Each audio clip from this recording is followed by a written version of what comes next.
all of the other finalists were in last week, as you have probably heard, unless you just joined us. Heath Hale is with us this morning, just back from Japan.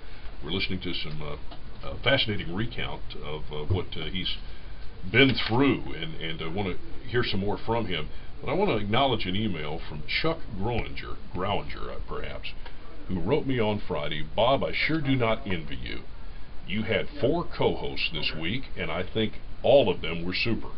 The worst choice would be great.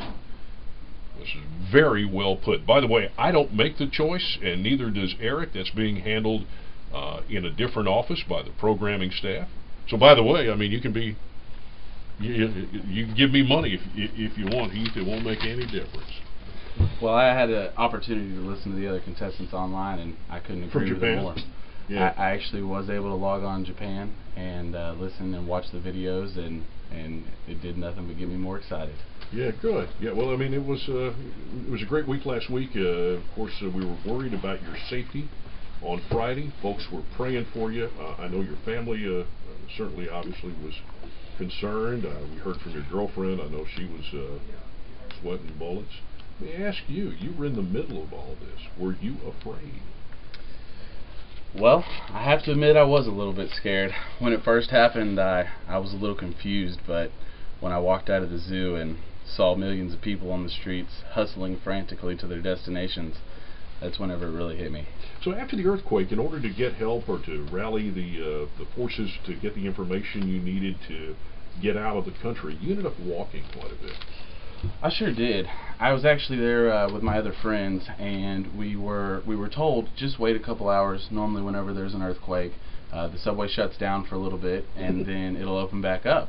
Well, the taxis weren't running, the buses weren't running, the subways and the trains weren't running. So we went shopping and went to eat. 2-3 hours later goes by, and the subways still aren't running. And at that point, we had to make a decision. Well, it's now 10 o'clock at night. Who knows what time the transportation lines are going to open back up. So we started off on a long journey, and we termed it disaster mode. We knew that a disaster had struck, and we had one mission, and that was to get to our apartment, get our bags, and get to the airport. How far did you walk?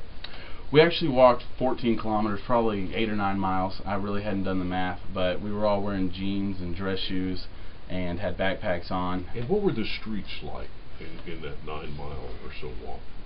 The coolest thing about all of this, which I don't know how cool it really is, but it was fascinating to see 30 million people live in Tokyo. They were all ordered to get out of their buildings and to get outside. We walked amongst 30 million people, shoulder to shoulder, the entire way back to our apartment. And the greatest thing about it was everybody worked together, everybody followed the crosswalk signs. If it was red, they stopped. If it was green, they went. The traffic on the roads was completely stopped. Cars were running out of gas, just sitting in the middle of the road.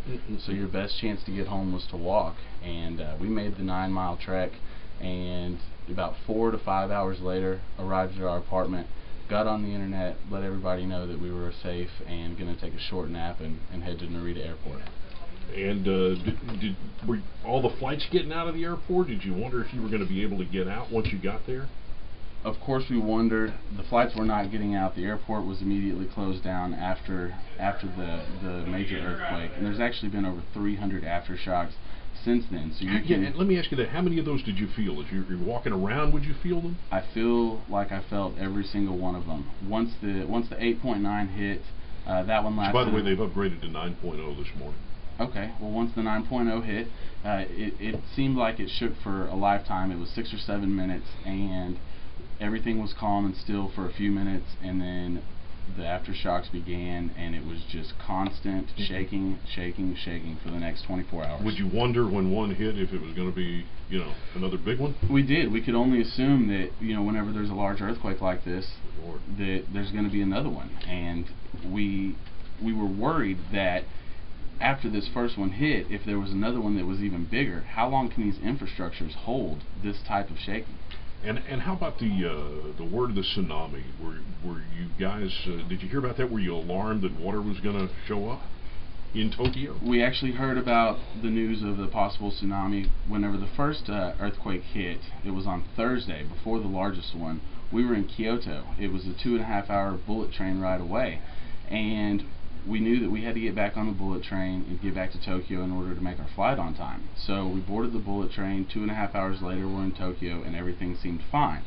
They did not know that there was going to be another earthquake of larger size. So what we did, we acted like, okay, well, everything seems fine. The people had not started freaking out yet, and so we just went about our normal business. We had 3 days left of vacation, and little did we know that 24 hours later, the big one was going to hit.